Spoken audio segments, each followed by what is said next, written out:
नमस्कार विद्यार्थियों। आज अपन 10 रूपक के 63वीं कारिका से लेकर और 67वीं कारिका तक पढ़ेंगे।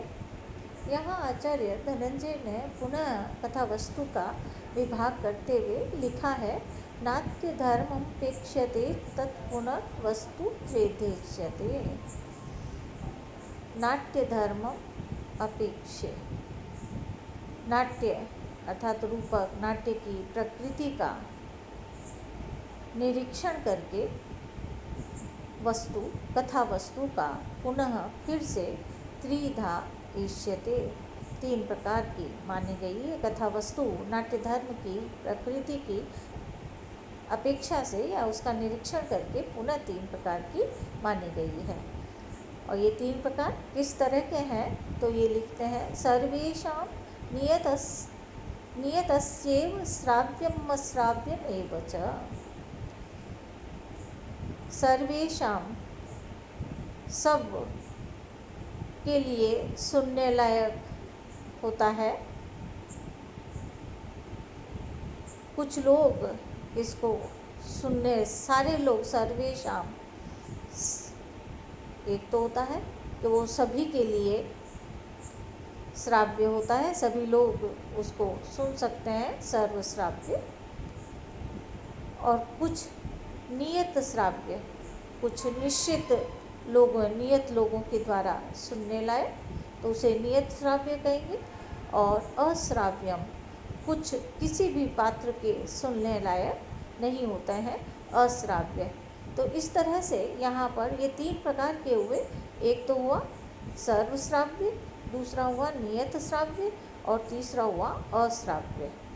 सर्वश्राव्य जो होता है वह सबके सुनने लायक होता है, और नियत श्राव्य जो है वो कुछ एक लोगों के लिए सुनने लायक होता है। अश्राव्य किसी भी पात्र के सुनने लायक नहीं होता है। सर्वश्राव्यम प्रकाशम, जो सर्वश्राव्य होता है उसे हम प्रकाश कहते हैं। और अश्राव्यम स्वगतम मतम, और जो अश्राव्य होता है उसको स्वगत कहते हैं। नियत श्राव्यम आहा, अब नियत श्राव्य क्या है, किसे कहते हैं, इसको ये बताते हुए लिखते हैं, द्विधा अन्य नाट्य धर्माख्यम जनान्तम अपवारिता। ये जो नियत श्राव्य है ये भी 2 प्रकार का होता है, द्विधा 2 प्रकार का होता है। जनान्तम, एक तो होता है जनान्तम अर्थात जनांतिक, और दूसरा होता है अपवारित। जनांतिकम आहा, जनांतिक बता रहे हैं कि जनांतिक हम किसे कहते हैं, त्रिपताका करेण अन्यान्यपवार्यांतरा कथाम अन्योन्यामंत्रणम यच्चात् जनान्ते तज्जनान्तिकम। जहाँ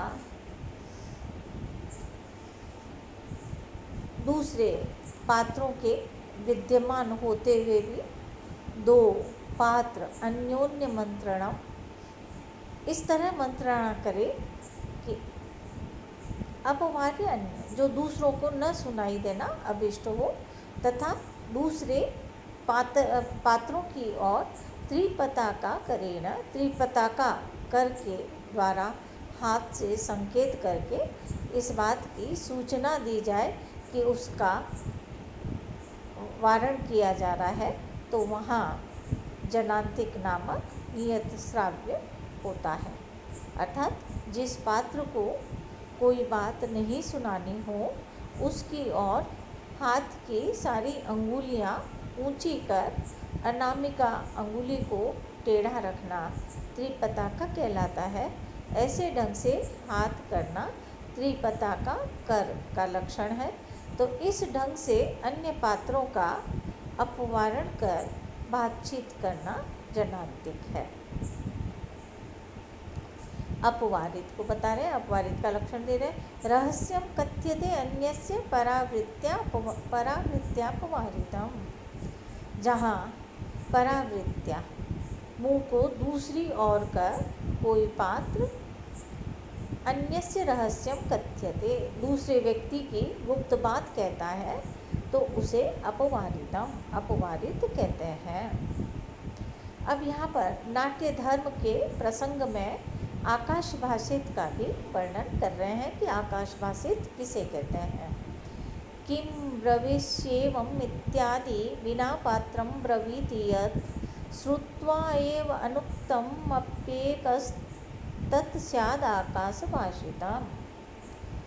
जब कोई पात्र किम ब्रवीषि, क्या कहते हो, इस प्रकार कहता हुआ बिना पात्रम, दूसरे पात्र के बिना ही ब्रवीति, बातचीत करे, तथा श्रुत्वा एव अनुक्तम अपि, उसके कथन के कहे बिना भी, दूसरा पात्र के कुछ कहे बिना भी श्रुत्वा एव, सुनकर कथोपकथन करे तो वह आकाश भाषित कहलाता है। एक पात्र वाले रूपक बाण में इस आकाश भाषित का प्रयोग बहुत पाया जाता है। आज के एकाभिनय में भी इसका अस्तित्व है।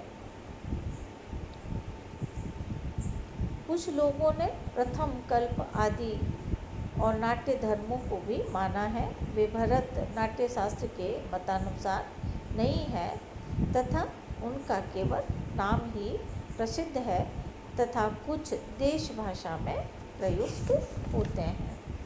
अतः नाट्य धर्म नहीं है, इसलिए उनका लक्षण नहीं दिया गया है।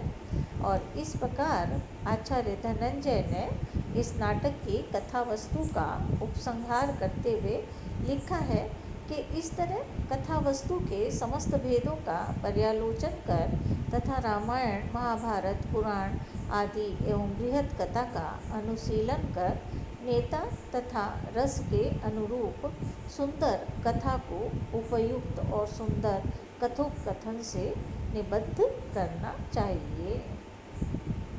धन्यवाद विद्यार्थियों, आज अपना यह लेक्चर यहीं समाप्त होता है और अपना प्रथम प्रकाश भी समाप्त हो रहा है।